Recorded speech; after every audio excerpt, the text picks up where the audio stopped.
Start recording. Hey, those of you out there that actually have watched or viewed the recordings, I noticed last week that if we're not sharing a screen, that it just ends up being a black screen, but you'll still hear the audio. So don't think that the video is wrong, or that's just what it does. So you can still at least listen to it and then follow along to see what you missed. Or always just email us, which might be easier. Right. Okay, so we'll start by trying to get some of your questions answered first, and then we're going to move into a little bit more of the Unit 2.1, and hopefully kind of get us up to the point where we're ready to start talking about Truss Calcs coming up. So, Karen, I know you had a couple of questions that were sent to you. Yeah, so what I got in general, first of all, on where people are, I think I've got one person who is in Unit 2, and then everybody else was in 1-2. So that was the feedback that I got. So if you are in a different spot and want us to know that, just make sure that you let us know, and then we can kind of respond accordingly. The only question that I had was about having a joint class. Bill, is that you who has the POE IED joint class? Yes, it is. So do you have two classes in one room, or are those kids getting both POE and IED by the end of the year? It's two classes in one room. So you have both POE kids that you're teaching and IED kids that you're teaching? Yes. Wow. I don't know, that's probably not the response you wanted, was wow. Yeah. That's No, I've talked, I'm sorry to interrupt, I've talked to a couple people. One of my graduate professors did the same thing, but he, did it like in the beginning of the program, and he didn't really have any good advice. But it's something I struggle with because it seems that the POE students need so much help with math, and the IED students are, they need help with Inventor constantly, so I'm constantly chasing my tail, keeping up with them. And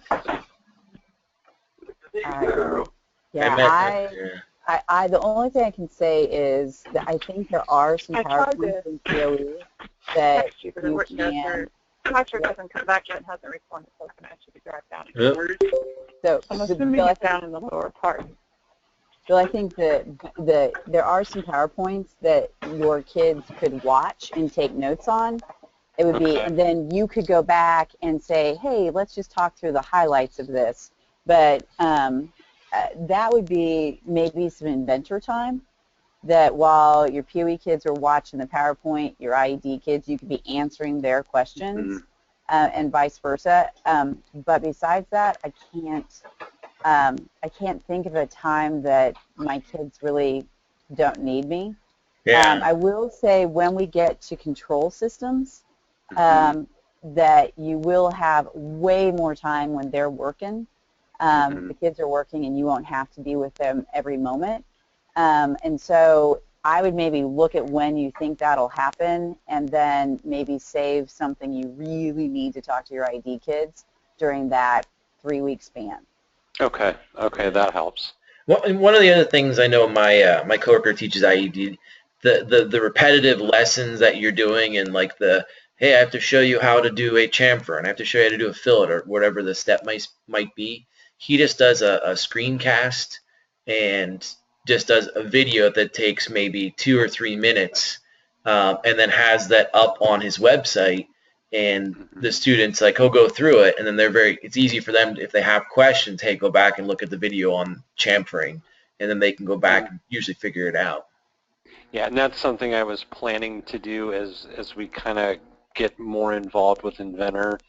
So I just haven't had time to put those together yet. Oh yeah, sure. Right. And that helps. The new Inventor, you hover, it will tell you what to do. It is so much better than it used to be.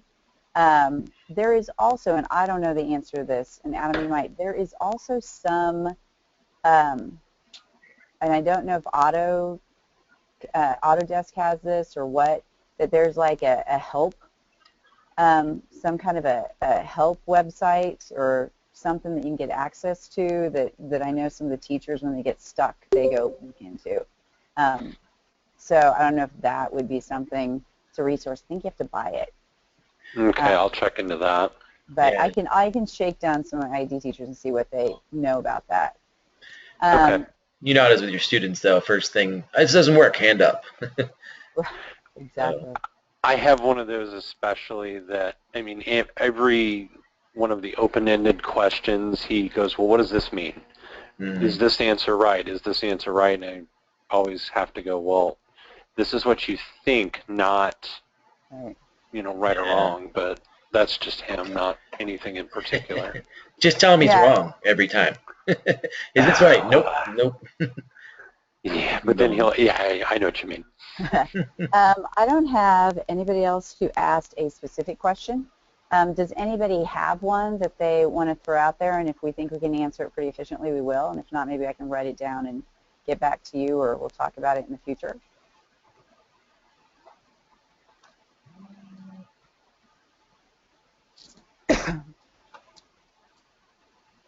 Okay, I'm going to take silence as greatness. So we are going to start talking about Unit 2, which I just got done with thermodynamics. My kids are testing on it on Thursday, and they think it's really hard until they start doing statics. And they're like, no, that really wasn't hard, because thermodynamics, the difficulty is maintaining the units and the algebra. I mean, they're relatively complicated formulas, but they're really just plugging in, and it doesn't take a lot of thought. When we get into statics, the kids are going to have to put more thought into things. And so your kids who love just formulas, statics is a little bit of a struggle for them. Your kids who love number games, they're going to love statics. I am one of those people that loves statics. So one of the things that I tell my kids is that maybe for them, statics, or a little bit thermodynamics, but statics is the first time that they really need to kind of hang out in something and soak it up. So I say statics is like a marinade, not a dip. Like, you got to be in it for a while. You can't just dip it and go. And so let them know that it will come, but that tenacity is going to be the differential on that. So buried a little deep, and I personally move it to the front, is the intro to statics. So it is actually past centroids and past the beam deflection that Adam ran us through. So Adam, you want to go ahead and shift that over to me? And The presenter? yeah, which Yeah, please. you should already be presenting. Am I there? Okay. If you're not, let us know. Can you guys see my 213? So this is 213 free diagrams, and this is where the two of the PowerPoints that Adam and I are going to talk to you about tonight can be found. I personally take this PowerPoint right here, Intro to Statics, and make it my introduction. So it is what I do before the stuff that Adam showed you last week, just because it's kind of the beginning of the unit itself. So that's in your resources. So I'm going to go ahead and kind of run through this PowerPoint with you just to kind of highlight what's happening in here.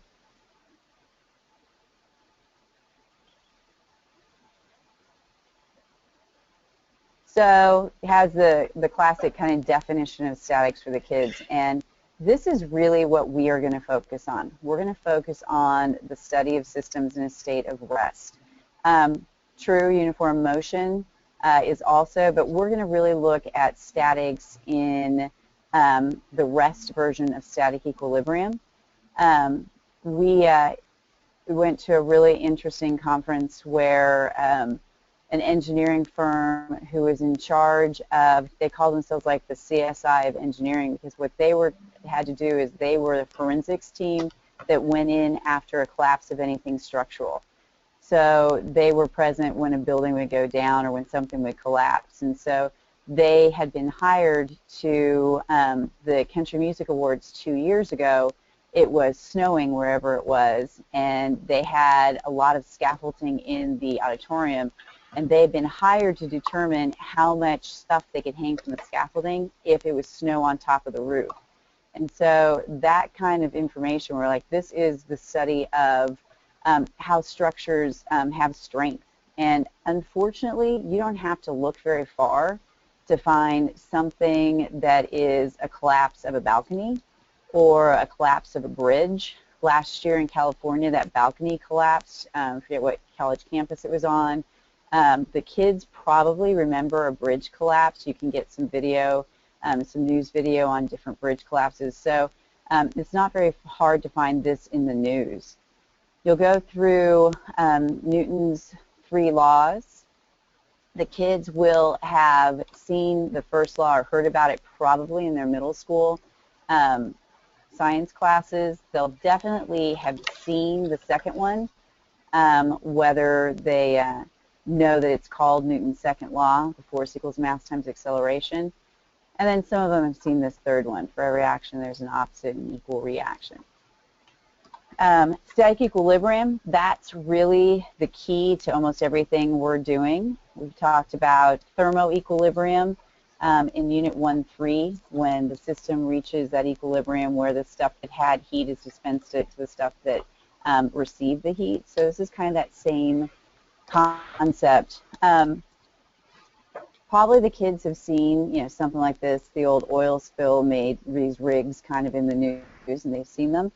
They actually have these now where the drilling rigs are mobile, so they aren't actually anchored to the ground. And it's really interesting to talk about all that goes into keeping a drilling rig in place, knowing that that pipe connected down to the oil has to stay and can't be moving around. So that's really why this picture is here for static equilibrium. So there's no external force acting on a particle or rigid body that remains at rest. For us, could also be continuous velocity. So here they have this nice picture, this nice bridge balanced, and here's a collapsed bridge. And I think this is probably that bridge in Minnesota, because you can tell it's got that layer to it. I'm pretty sure it is. Yeah, that has some excellent news footage. If you want to, you know, talk to the kids about that. So translational equilibrium, these 2 statements, they're going to see this every time they start to do a truss problem. This is going to be in that mix. And so you really want to talk to them about the fact that the sum, that's a sigma, capital sigma, the sum of all the forces in the x direction equals 0, meaning that something's pushing to the left, something is pushing back to the right, or pulling and pushing. Some of the forces in the y direction are equal to 0, so I say the kids is not falling or flying, so it's staying where it is. This statement is the key to the calculations that we're going to do. We're going to have everything in equilibrium, meaning that it's at that balance piece. We have already done moment, so you've already talked when you talked about your levers. So you'll revisit moment, right? Force times perpendicular distance. So it says that tendency to turn clockwise will be countered by a tendency to turn counterclockwise, and so that moment will be equal to 0. And if the kids don't believe that something wants to turn, you can do an activity 215, and it's a pretty good precedent to say that if something is pushing down and you're holding over here, that thing's going to want to turn. So we'll get to that activity, not tonight, maybe next time. It's important that they understand the distinction between scalar quantities and vector quantities. So scalars only care about the amount. So it doesn't care which direction that amount is going. So mass, length, time, volume, temperature, pressure, and speed. The kids may know that speed is a scalar and velocity is a vector, because no matter how fast you're going forwards or backwards, speed just says how fast, not what direction. So these are all examples of things that talk about just how much things are. versus vectors that care about not only how much they are, but also what direction they're going. So position, we care whether it's forward or backwards. We care whether you're going really fast forward or really fast backwards, things like that. Force is obviously the one that we're going to be working with, and then moment we're going to be working with. So pushing or pulling interactions, we're talking about a vector quantity. If your kids have had a dabble of physical science, they may have had a little bit of vectors. One thing that you want to, hey Adam, Patricia can't find the link. Okay, I just think she's on. I sent one. Okay. I'm here. It was okay. in a calendar entry. Okay, sorry, I just landed into my phone. So one of the things that the kids will see this, if they've had some geometry experience, is they'll see this and think this is a ray, which means half of a line, right? It keeps going forever. But the fact is that this arrowhead right here shows direction. It doesn't imply that it continues. It actually is the tip right here, and here is the tail. So there are two really important pieces we're concerned about a vector, and that is its magnitude, how long it is, therefore the force that it represents, and the direction in which it is going. There are lots of ways to talk about its direction. Maybe it's this angle from the horizon. Maybe it's talking about being to the right and being up. And we'll go through all the different ways that we can describe that. Then there's also the point of application, which may be a little confusing to them because we're going to talk about the fact that you can move vectors around.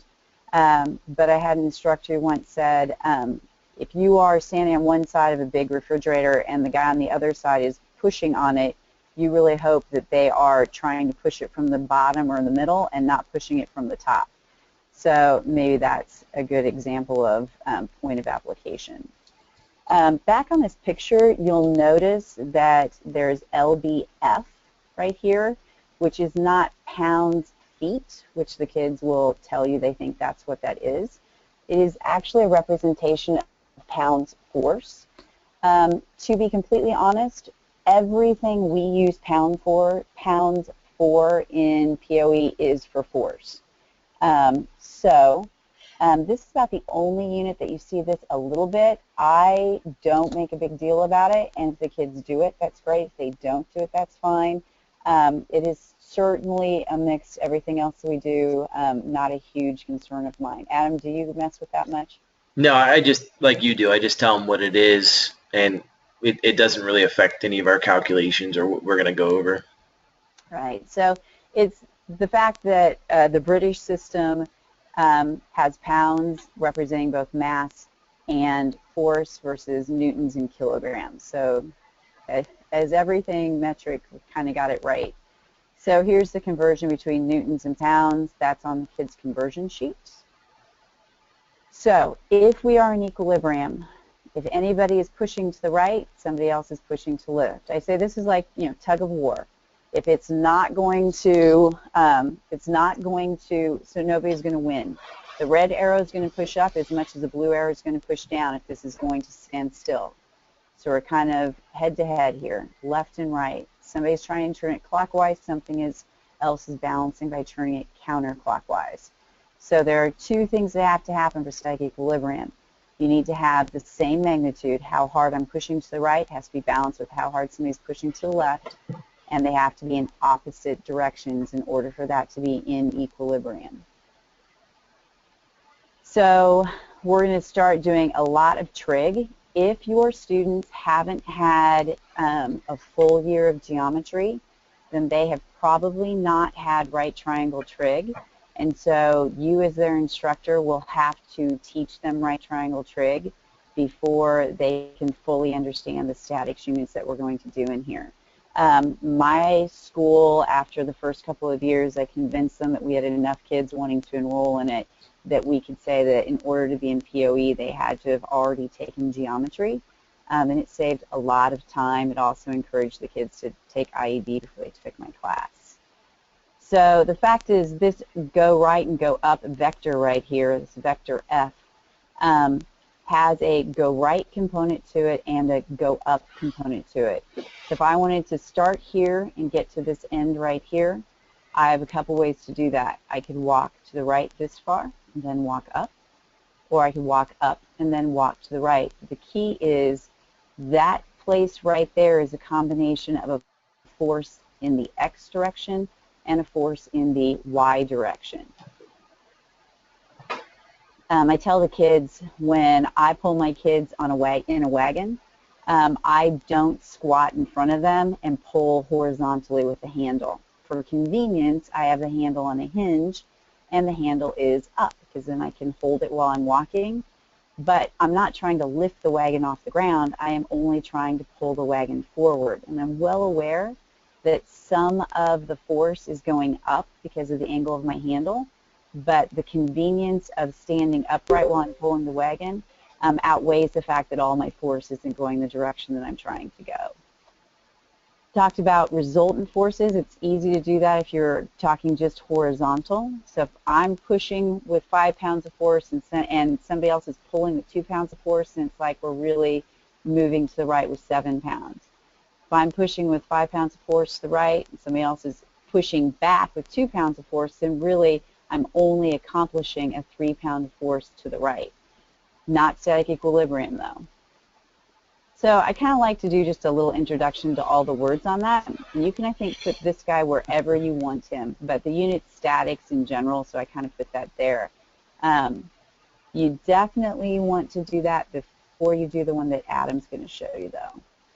Adam, can you take it back over, or do I need to do something to get it to you? Let's see. I got it. Okay. Good to go. All right, so the next step in the game here is to get into free body diagrams, which, I'll be honest, I don't do it exactly the same way that I'm sure that if you have a physics background or if you have a, a background, whatever, math or physics or science, whatever background you come from, because the big difference is the direction of arrows for force body diagrams, and a lot of times people want to put, like, if there's 10 pounds of force versus 5 pounds of force, they make the length of the line longer, and that's really up to you, the method that you want to go with. And they even talk about this a little bit here, as far as it doesn't really matter, it's still the same direction of force, it just comes down to how are you going to use that later on to teach the students the next step. So I would go with whatever method you're using in your school. I would try to stick with that. It just makes it easier for the students. So, we're going to end up getting structures like this. The students have to understand, if I'm pushing or pulling a force in a certain direction, how is that going to affect all the other members within that truss? So they start to break it down into simpler shapes, and then eventually we move it up to this truss structure. So they go back and we talk about, all our forces that we're going to talk about here are either going up, or, in the Y direction, in the X direction, or at an angle, which is what we just talked about. There's both X and Y components to that. With our moment forces, when we get into here, they're going to be our rotation, and basically, we're looking at a certain point and how another force a certain distance away from it is going to affect its want or its potential for rotating, if you will. And this is really a topic that comes up many times as we go throughout the semester, so it shouldn't be brand new to them, but they should be able to get this. And they give you this wrench example like we did before back in Simple Machines, where you have a pivot point, you have a force that's a certain distance away, and you figure out what your moment is, that twisting force. And the key here is that it's got to be that perpendicular distance. So then they start to talk about, well, what if you had a stack of books? How can we figure out the forces that are acting on the stack of books? So they break it down into the system here, where they have the top book, and we're saying that the applied force, the weight of the top book, is coming down, and then you have the force pushing back up to hold that book in place. And then you could go through each other book and draw a rectangle and put in the same forces, what's acting upon it, and how is it staying up. I don't really get into this. I'm not sure, Karen, if you're specific with this or not, but I will talk about, hey, there's a force here. This is what it is. I don't necessarily label them this way. Their physics teachers will, especially the N, will label a normal vector. That'll be a pretty big deal. What I say to the kids is W and N is kind of reserved. So you don't want to use those any other way.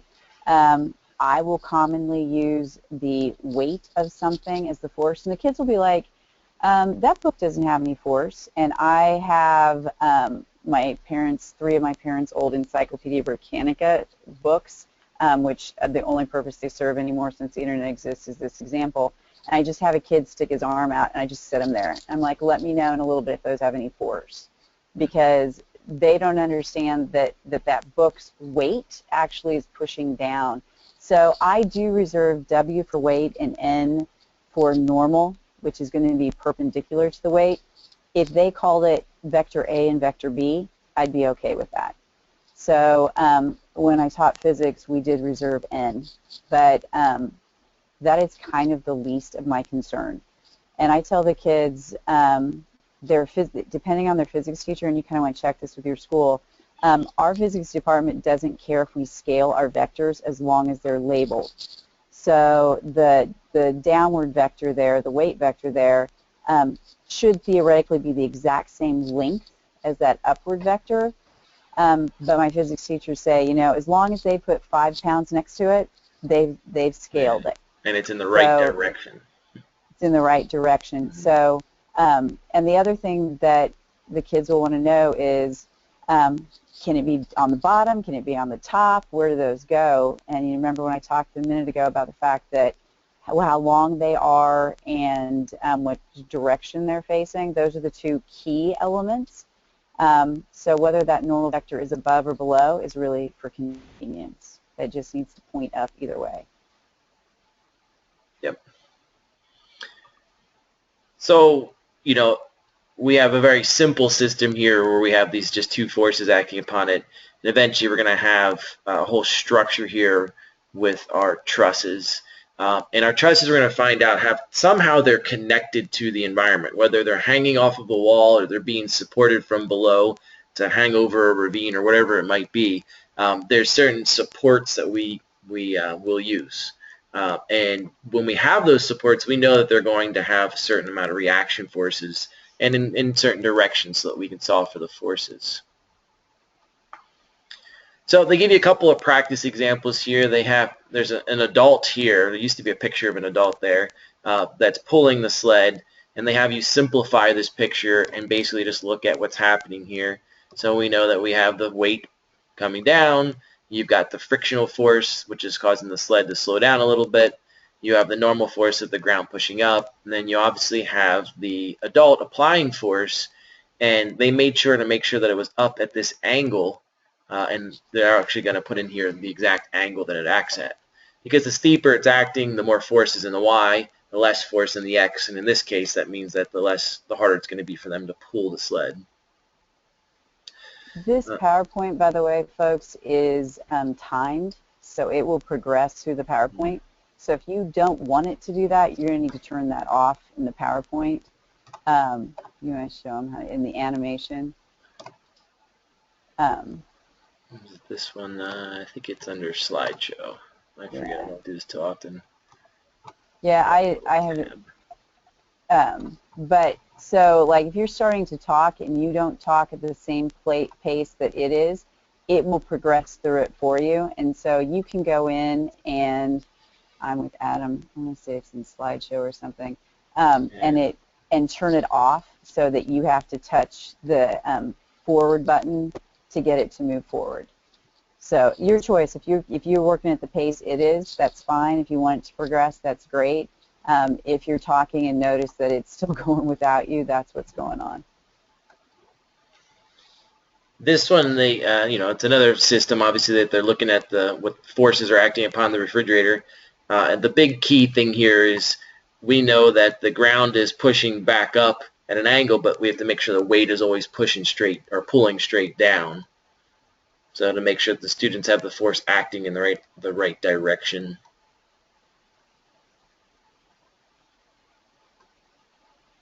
So I don't think it's a very difficult concept for the students. I think they get this relatively easily. It's just a matter of knowing what directions the forces are acting, and then eventually we're going to start to sum all these forces together in order to figure out what our resultant forces are.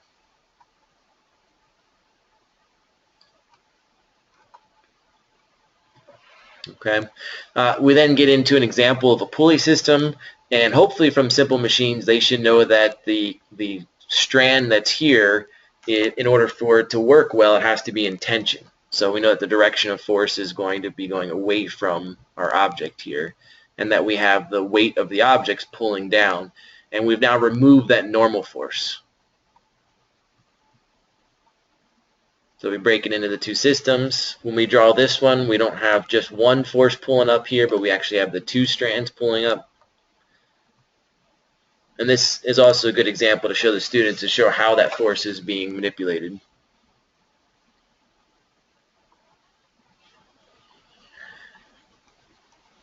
So we have the different types of supports. When we really get into pins and roller supports when we're doing our truss examples, the built-in and the cantilever type style is basically, if you think of Frank Lloyd Wright, if you can think of the structure that he's famous for, one of the homes called Falling Water, he has a lot of balconies or porches that are cantilevered, hung out really far past their supports. So not only does it want to bend down, and we have to counteract that, so we have a force that's rotational, but we also have to have a force in the X and in the Y.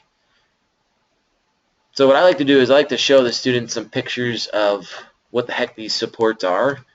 So I went out, you know, there's a local bridge near me where they had a pin support that I could show the students what it actually was. This was actually in Milwaukee, Wisconsin, when I was during a training this summer, and it showed a roller support. So the students had kind of an idea what the heck that thing actually is. So how does that piece attach itself to the structure and then to its surrounding environment? And I have more pictures that I just go out and, you know, take to see if it helps them out.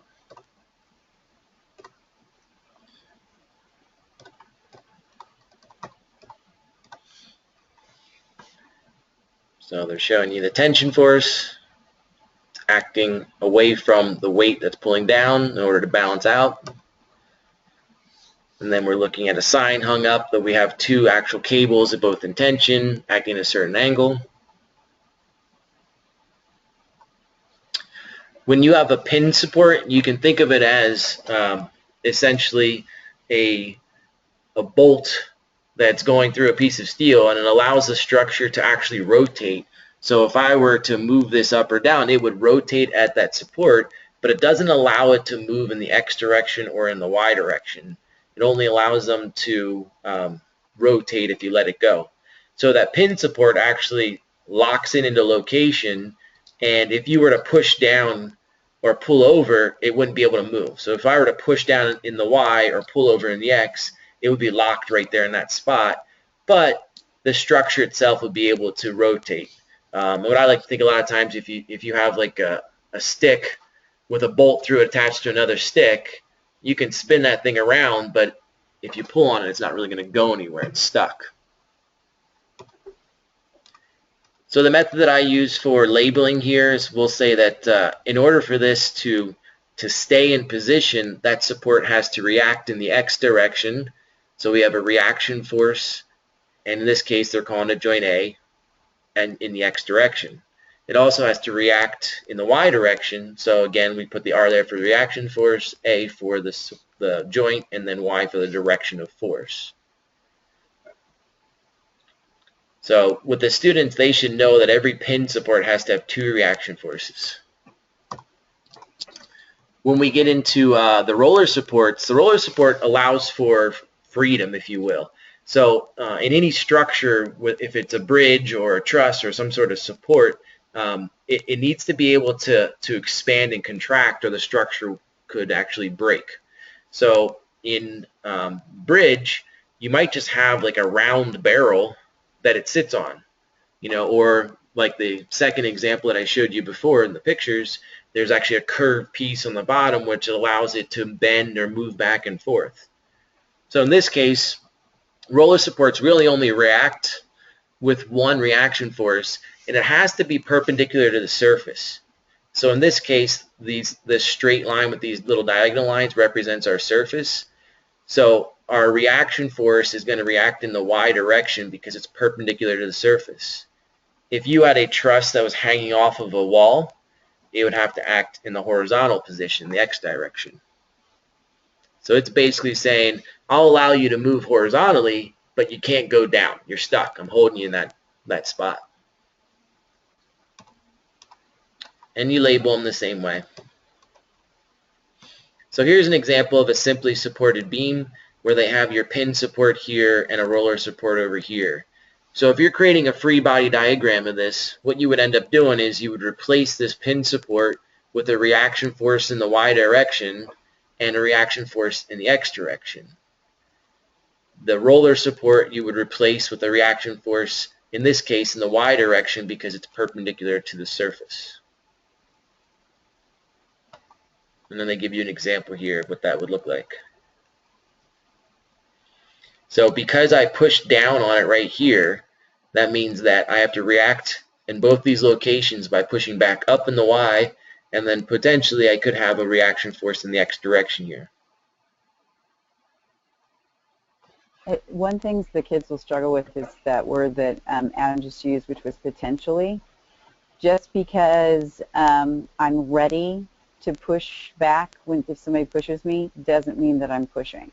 And so so that's a piece of it that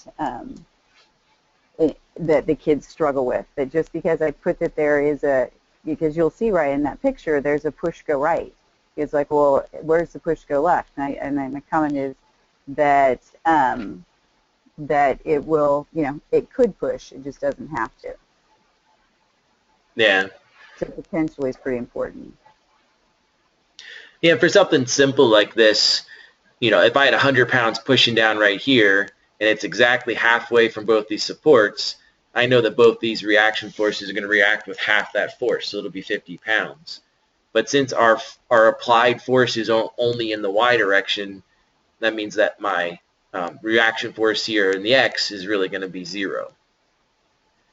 But if I were to take this force and turn at a little bit of an angle where it would have both x and y components, then I would end up having a reaction force needed over here in order to make sure this piece doesn't move. And then with the cantilevered support, you're looking at 3 reaction forces. And Karen, I don't know if you do any of these. I never really do any of these. I just do the trusses with the pinned and the roller supports because that's what they see. Right. Yeah. I mean, I show that, but no. I mean, we talk about it. We look at it a little bit. Depending where you live, some cities have a lot of cantilevered stuff. Some cities don't. So it kind of just depends, where you're living and if you've got some good examples of that. We don't. You do start looking at balconies in a different way once you start teaching this stuff. And so you can talk to the kids about, what's cantilevered and what's supported in tension and what's, supported from below. But there's more than enough. This is a piece we talk about because I like to talk about moment, but certainly our focus is the structure left-right. Yeah. Hey, Adam, my district is shutting my computer down in 2 minutes, so I will restart it up here in a minute. Just got in 2 minutes we're going to shut your computer down. So That's cool. I'll be back. I'll be back as soon as I can. All right. I'll Good hang luck on with here that. for 1 second. One of the when we get into this type of moment calculations, a lot of time what I like to do is take the biggest, strongest guy you can find in the classroom, and you have a 5-pound brick, and you see if they can actually lift the 5-pound brick. But you stick it on the end of a 2x4 that's 8 feet long, and you have them hold it on the other end, and they can't lift it. It's only a 5-pound brick, but because it's placed so far away, they find out that force times distance makes a big difference in how much force you have to apply to counteract it. And that's really this calculation right here. So if I push down all the way out here, its distance away is going to cause a certain amount of rotational force. So what do I have to do to counteract that? How much force do I need to apply? And they sum it up here at the end, which isn't too difficult. So what they would end up getting then is this truss structure. And we would say, okay, if I applied a force here of 500 pounds in the middle of the truss, what would happen to this truss? So they would, first thing would do is say, okay, I have a pin support. All right, my students know if it's a pin support, they have to put in 2 reaction forces. They know that one's going to go in the Y, and they know one's going to go in the X direction. They don't necessarily know if it's going to go up or down, but they do know there's going to be one in the Y and one in the X. And we're going to find out through our math that if you guess the wrong direction, you end up getting a negative answer, but the correct magnitude of force. So it's really not too big a deal.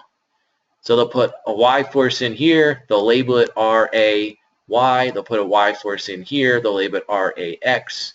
They know over here, since it's a roller support, they have to replace that with 1 reaction force perpendicular to the surface. So again, in this case, it's in the Y, and they'll label it RCY. And then that would be the free body diagram that they would need for their truss structure.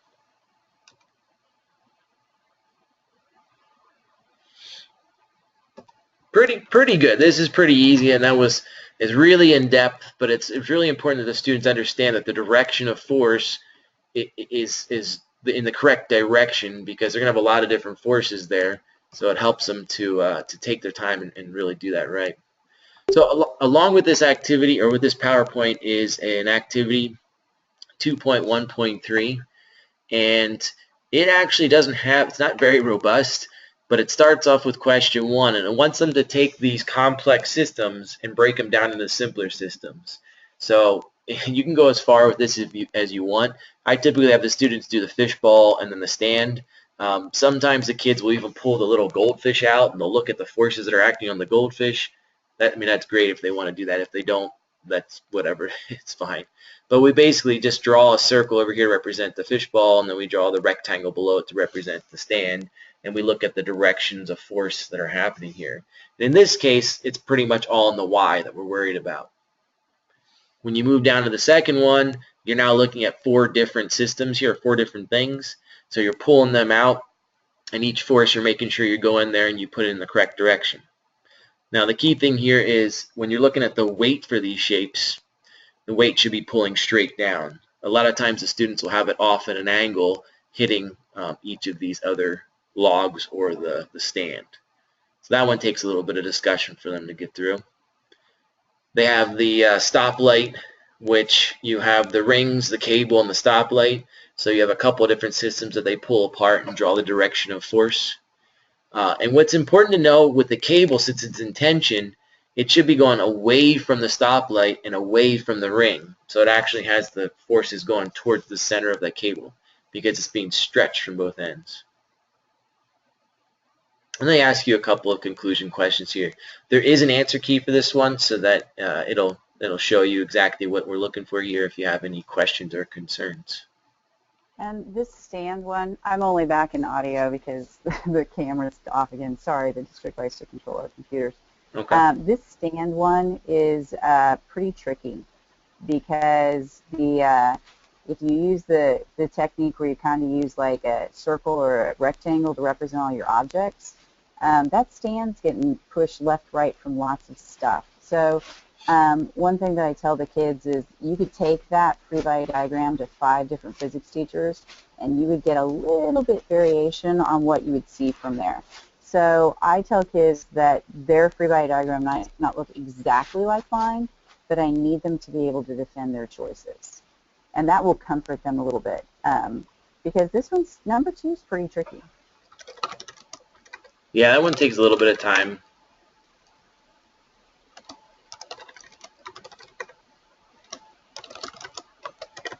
Okay.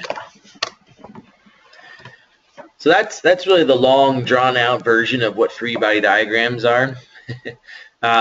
Quite often, if I'm trying to save a little bit of time, I will forego that presentation and activity, and I will draw a truss on the board, and I will show them, and I'll talk about what supports are, and here's a pin support, here's a roller support, this is what they do, this is what a reaction force is, and we talk about the direction of forces and you can get through it kind of quickly if you need to.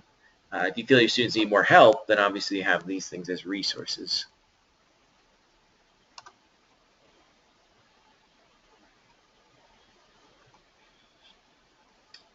One of the other things that I do to help the students understand the direction of force is I have these little sort of like tongue depressors, but I made pieces of wood so that they could create trusses.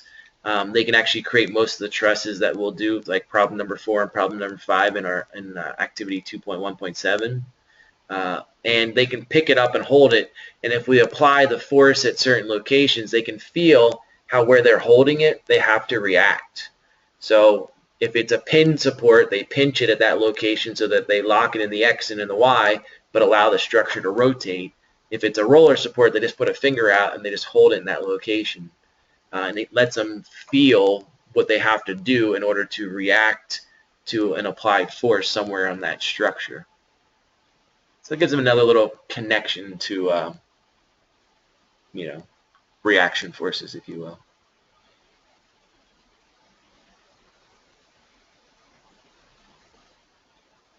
Any questions on that or anything else?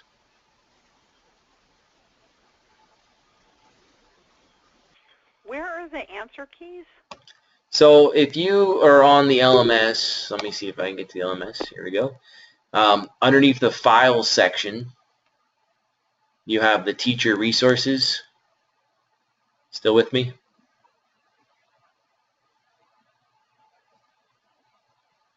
And then you have each of the units here. So for example, that was in Unit 2.1. And then that was 2.1.3 free to value diagrams answer key. I think you can also, I'm trying to get into it now, I think you can also in your modules, like that was 2.1, I think under resources, it's also there. Let me, or under resources, often it's in there. Let me see if I can find it. So I see the document, I see the PowerPoint, I see another PowerPoint, but I don't see any answer key. Are you underneath Files and then Teacher Resources? I am under, okay, teacher resources, there we go. The Teacher Resources folder will not be viewable for your students, whereas the regular Unit 1, 2, 3, 4 file, the folders outside of the Teacher Resources, those are viewable for your students. Okay, thank you. Mm-hmm.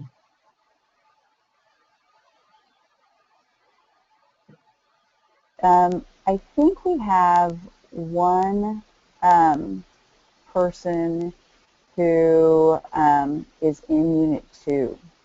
Is that person with us?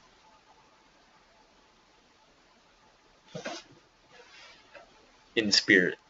In spirit only.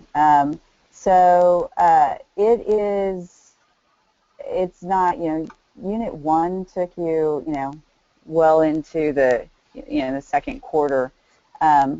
Everything else kind of starts to go pretty fast. Nothing's going to feel quite so long. 1.3 was obviously quicker than 1.1. But don't shortchange the number of days that you set aside for 2.1.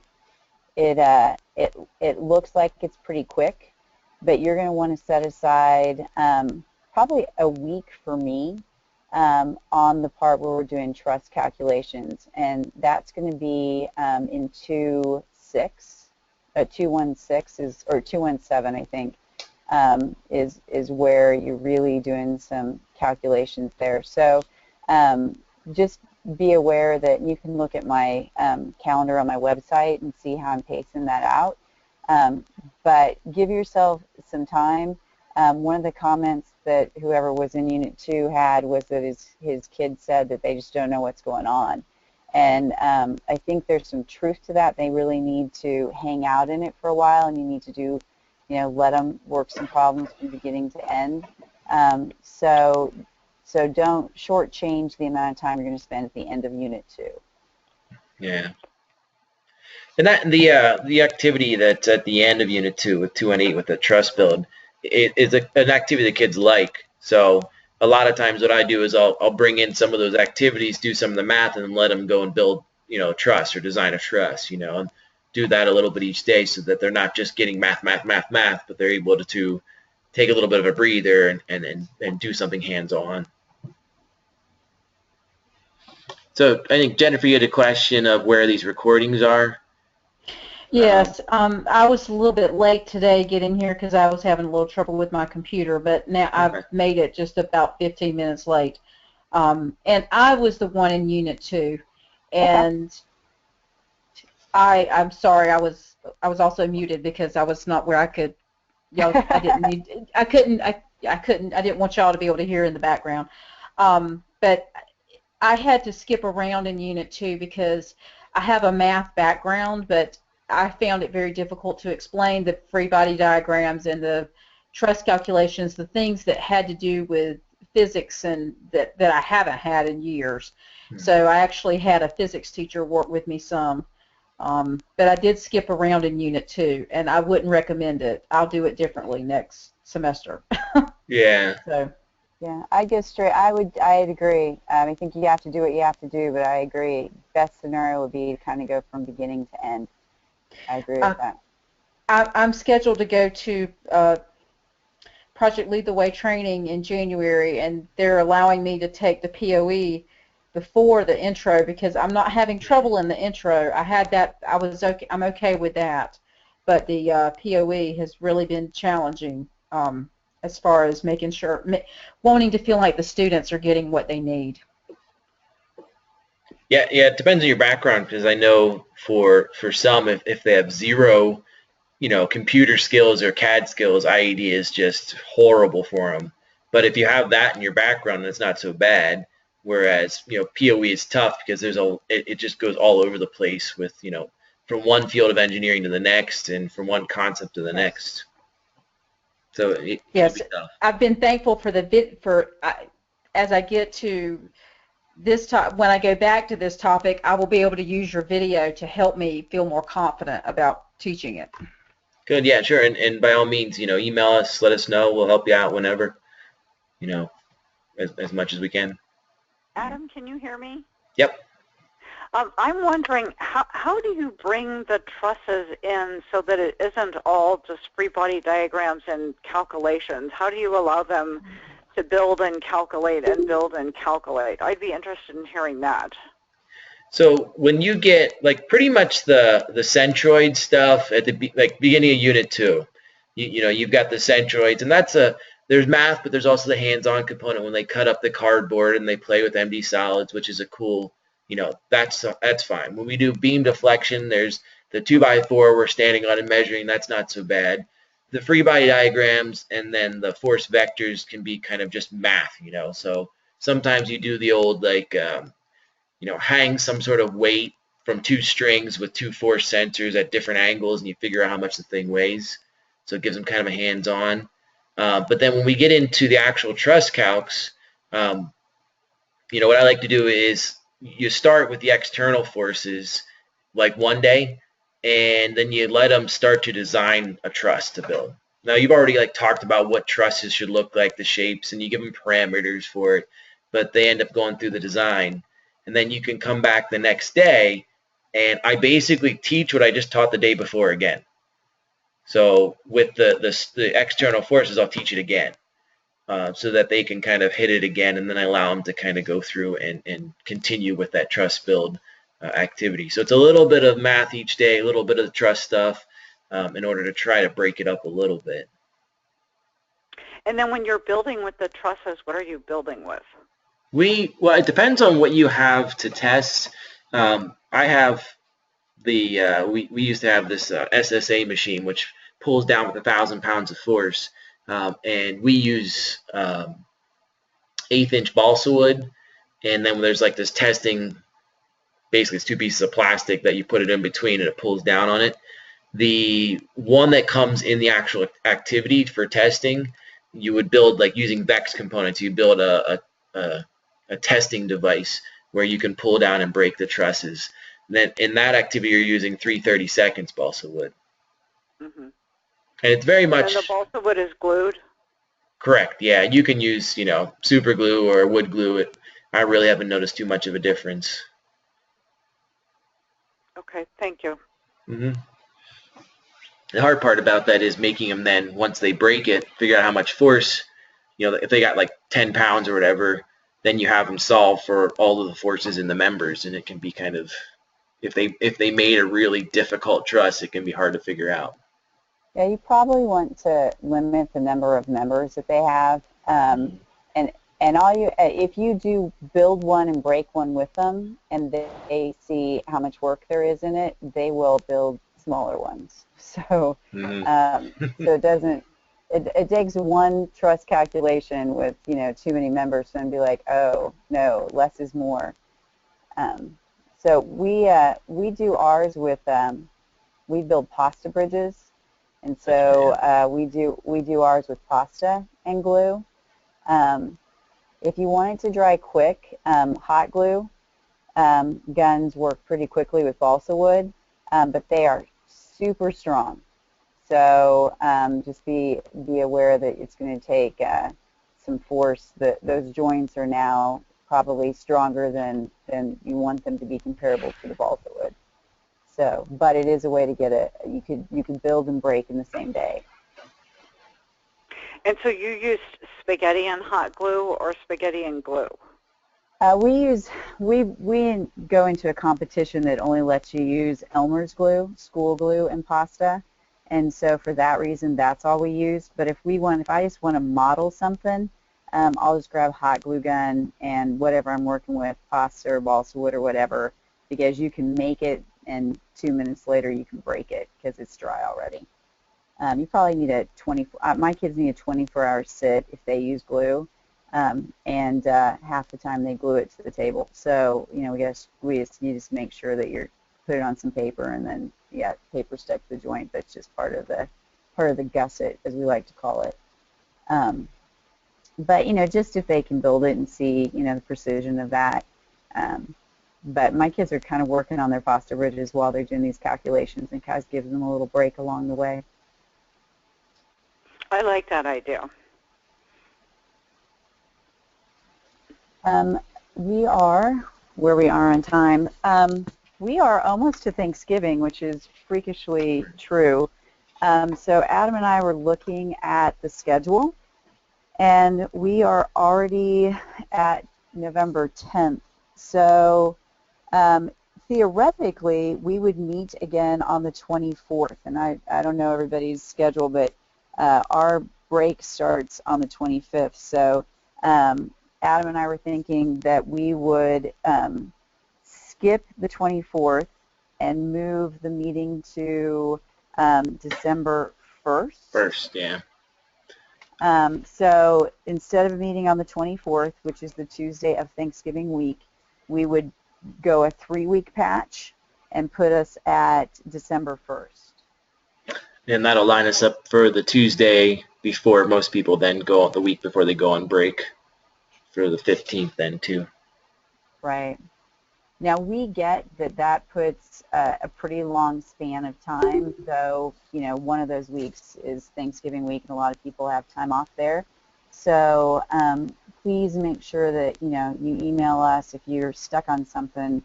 Don't wait 3 weeks for us if you need something between here and there, especially for you folks that are starting Unit 2 and may want to work through that.